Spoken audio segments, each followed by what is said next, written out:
daxili boşluq, natamamlıq kompleksi, insan özünü sevmirsə, bu insanlar çoxu da psixoemosional tək o bir əməliyyatla qurtarmır. Fikir ver, əməliyyat edən insan, ən azı bir dəfə dodağına geolon vuran insan, sabah gedir burnunu düzəltdirir, sabah alnına boteks vurur. Yəni bu adam dayana bilmir. Elə başlayır, bu eyni tatuajda da belədir. Məsələn, bir tatuirovkan vuran adam sonra ikincini eləyir, üçüncünü, beşincini, bir də ayılır ki, 30 yaşım var, mənə işə götürmürlər. Xanım olaraq mənə cəmiyyətdə artıq yetişəndən sonra başa düşür ki, Azərbaycan cəmiyyətindəyəm, biraz əxlaqsız xanım münasibəti var və yüngül əl çatan bir xanım münasibəti var və ona görə artıq peşmançılıq yaşamağa başlayır. İdris Cəfərovun tatular haqqında, yəni Azərbaycan cəmiyyətdə tatular münasibəti necədir? Buna qatılıram, çünki bizim cəmiyyətdə belədir. İşə götürmək məsələsində də, amma bizim cəmiyyət normal cəmiyyətdirmi? Xeyr, bizim cəmiyyətdə anormal şeylər normallaşır və bizim cəmiyyətdə iş yerlərinə gəlincə isə yuxarılarda hər şey tutulubdur illərdir.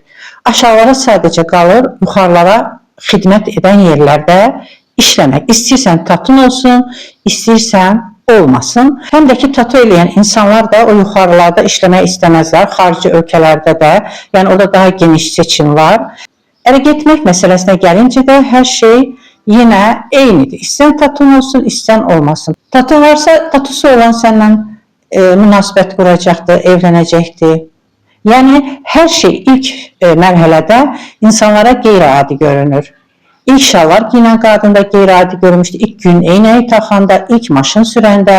Onlar da bunun yanlış olduğunu düşünüb geri çəkilsəydilər. İndi biz rahat şalvar giyinə bilməzdik, gün eynəyi taxa bilməzdik və s. və ilaxır. Tatu da əlbəttə yenilik olduğuna görə insanların qeyri-adi baxması, qəribə baxması, amma Zaqatalada daha çox maraqla baxırlar. Zaqatala Azərbaycanın bütün bölgələrindən fərqlidir. Bizdə yadımdadır, Sovet dövründən elə dağılması ərəfəsi ilk cinsi azlıq olan var idi, ona belə qəribə baxmırdılar. Mən sonralar 2018-də Azərbaycan cəmiyyətinin cinsi azlıqlara nifrət püskürdüyünü görəndə mat qaldım. Yəni bizdə əksinə tolerant münasibət var idi. Bir insan ki, başqa insanın həyatına heç bir təsiri yoxdur, o nəyə görə damğalanmalıdır ki?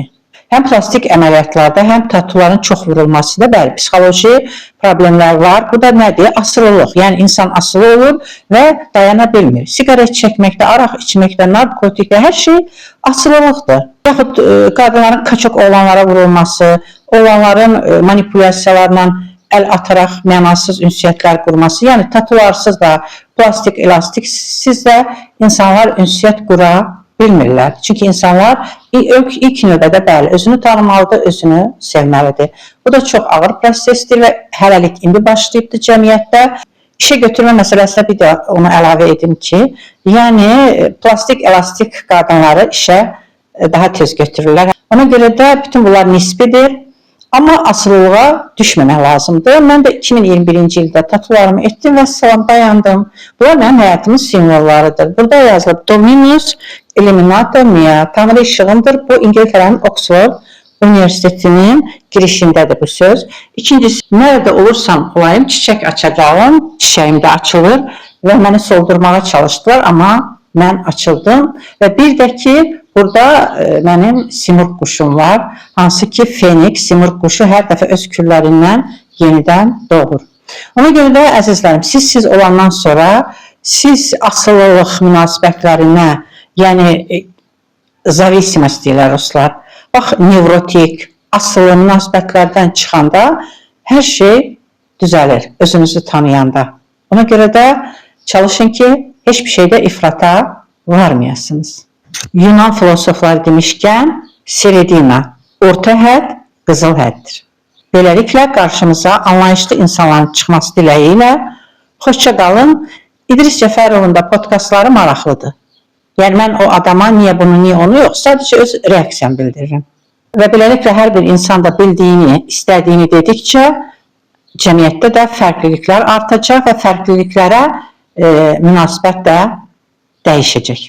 Əsas olan o fərqlilikləri özündə təcəssüm edən insanın duruşu həyat yoludur.